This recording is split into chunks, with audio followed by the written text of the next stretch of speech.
Ah, sem dúvida. E eu acho até mais arriscado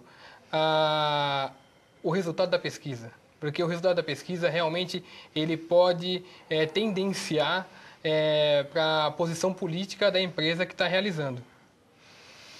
Olha, eu acho difícil isso, porque hoje as empresas que fazem a pesquisa eleitoral, elas têm que dizer o método, têm que dizer quantas pessoas foram entrevistadas, quando, aonde, quando, de quanto tempo e tal, enfim, tudo isso. Então, acho que é muito difícil haver uma tendência, algo tendencioso aí, né? Enfim, principalmente das principais, a Gallup, Datafolha, etc., acho que isso não ocorre. Pode haver erro. É uma estimativa que tem sempre 2 para mais, 2 para menos. Se a eleição for apertada, quem está dois abaixo pode aparecer 1 acima, 2 acima. Bom, o que, enfim, acontece de vez em quando. Eu Né? tenho uma curiosidade. O senhor pode falar ou não? Em quem o senhor votou? No primeiro turno não votei porque estava fora do país. No segundo turno votei na Dilma. Ah, tá ok. Não E é? o senhor me falava nos bastidores sobre a Luísa Erundina. O senhor tem admiração por ela, né? Tenho muita diversão.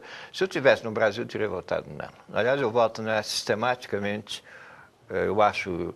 Enfim, ela foi prefeita de São Paulo, eu trabalhei na prefeitura naquele tempo, e tenho por ela não só admiração, acho que ela realmente ela mudou a forma de governar a cidade de São Paulo, né?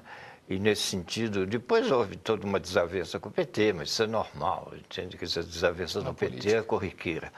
E ela continua uma batalha grande, boa, promissora, né? Dentro de um partido que, como eu mencionei, é um saco de gatos. E ela tem uma posição coerente, progressista, de esquerda tal, e leva adiante essa posição.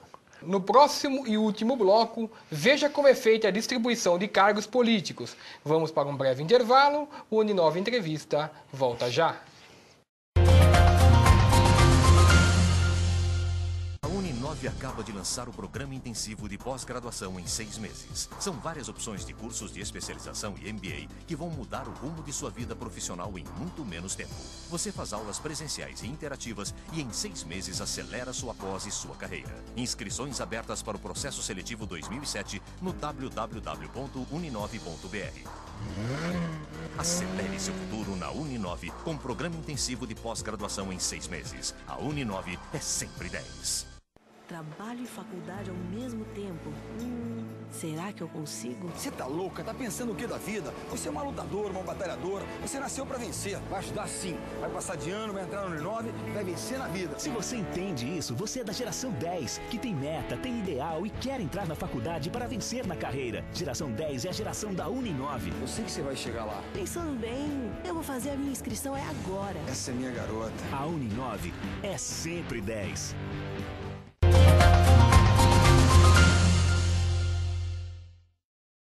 Estamos de volta com o Uninove Entrevista. Hoje estamos falando sobre o processo eleitoral brasileiro. Nosso convidado é o cientista político Lúcio Kovarik. Geralmente, os eleitores vão às urnas com algumas incertezas na hora do voto. Nossa equipe foi às ruas verificar quais são as principais. Qual a função de um senador? Senador. Interessante essa pergunta, mas eu não sei. Não sei. Não sei. Olha, eu realmente não sei. E nós brasileiros não se preocupamos com aqueles que regem o nosso país. E isso nós erramos. Eu acho que isso não sai muito na mídia, então não tem muito como saber a diferença. Qual a diferença entre um deputado estadual e um deputado federal? Basicamente, os dois têm a mesma função, mas o estadual está mais focado no estado, ele pode criar, alterar emendas para o estado e o federal para a nação. Bom, eu creio que a diferença do deputado estadual para o federal é que um cuida da parte geral do país, né, federal, do país inteiro, o estadual apenas do seu estado. Qual a diferença entre o voto nulo e o voto em branco? Bom, eu acho que o voto em branco é a pessoa que de repente quer votar em algum partido, alguma coisa e não consegue, não anular, né, mas deixar em aberto assim, de repente. E o nulo é quando a pessoa mesmo tem alguém quer mesmo não se manifestar e quer mesmo anular o voto, assim. A diferença entre você ter um voto em branco e um voto nulo, que o voto em branco você está dizendo para a política ou para o Brasil que tanto faz, não é? Situação que está ou que não está, você concorda com ela ou discorda. E o voto nulo, quando você anula o seu voto, você está dizendo que você não concorda com a situação e não concorda com o que está acontecendo, mas que você também não concorda que esses que estão entrando, né, permaneçam ou sejam o seu candidato. Você quer que estejam outros candidatos, sejam convocados novos candidatos, para que seja feita uma nova eleição. Essa é a diferença entre o voto em branco e o voto nulo. Não, o voto em branco, na verdade, ele não vai para nenhum dos dois candidatos, né? Ele é o voto em branco e o voto nulo não é computado. Professor, o que o senhor atribui à falta de conhecimento da população com relação à função dos homens públicos brasileiros? É um pouco esse distanciamento que tem Brasília, o Senado. O que faz o senador? Ele vota grandes leis, tal, não sei o quê, mas eu estou preocupado com o transporte, com a creche do filho, com a saúde do pequeno, e assim vai, com o trabalho, tal, não sei o quê. Bom, então, acho que é por aí. E já que estamos falando de diferenças, há uma grande dúvida da população com relação às atribuições de um deputado federal e de um deputado estadual. Na prática, qual é a grande diferença da atribuição dos dois? Bom, os dois estão no Poder Legislativo, né? Bom, um cuida dos problemas de cada estado, né? Enfim, o Estado de São Paulo tem a sua Assembleia, tal, com seus partidos, etc., que vão se reportar ao governador, né? É com ele que eles vão, enfim. Bom, o nível federal, enfim, cuida mais do... Se bem que é o seguinte, os deputados têm as suas bases, né? De São Paulo, do interior, de Araraquara, disso, daquilo, tal. O Temer tem lá a sua base, tal, não sei o quê. E eles vão buscar um pouco satisfazer esta base regional, tal, porque estão preocupados, o deputado está basicamente preocupado com a sua reeleição. Claro. Tá? Não só, mas muito preocupado com isso, principalmente nos últimos 2 anos do mandato, etc. Então ele volta-se muito para questões regionais. Qual é a grande diferença entre o voto branco e o voto nulo? A primeira coisa é o seguinte, entre voto branco, nulo e abstenção, essa última eleição bateu o recorde. Tá? Enfim, foram quase... Mais de 20%. 20%. Foi o que a Marina fez, 20 milhões de votos. Exatamente. Tá? Mais um pouco, ela tinha menos votos que... Enfim, né? Enfim, teve feriado e tal, mas não é isso. Quer dizer, houve um abandono da eleição. Né? Bom, em tese eu diria que o voto branco é uma pessoa que não se decidiu em quem votar. Né? Então chega, o fulano não serve, a Dilma não serve, o Serra não serve e tal, não sei o quê.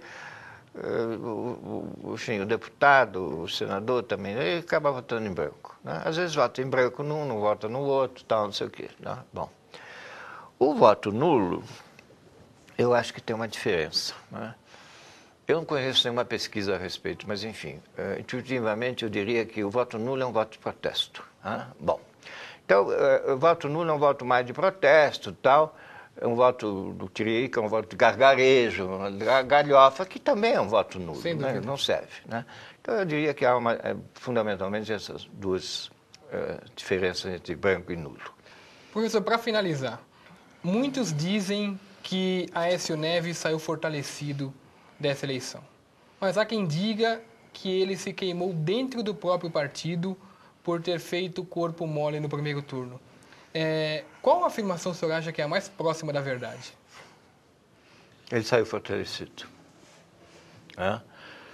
Ele é senador para um estado extremamente importante, Minas Gerais, segundo o Colégio Eleitoral.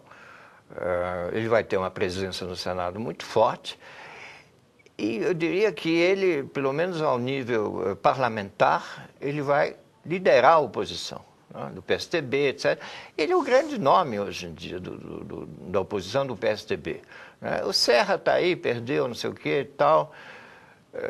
se ele ficar presidente do PSDB, será uma lástima, do ponto de vista dos tucanos, claro. Não do meu ponto de vista, enfim, do meu ponto de vista. Né? Por quê? Porque ele vai rachar o partido, vai rachar. Né? Enfim, e aí dentro dos partidos você tem uma disputa, quem ia ser candidato, tal, não sei o quê, não é que ele fez corpo mole, entende?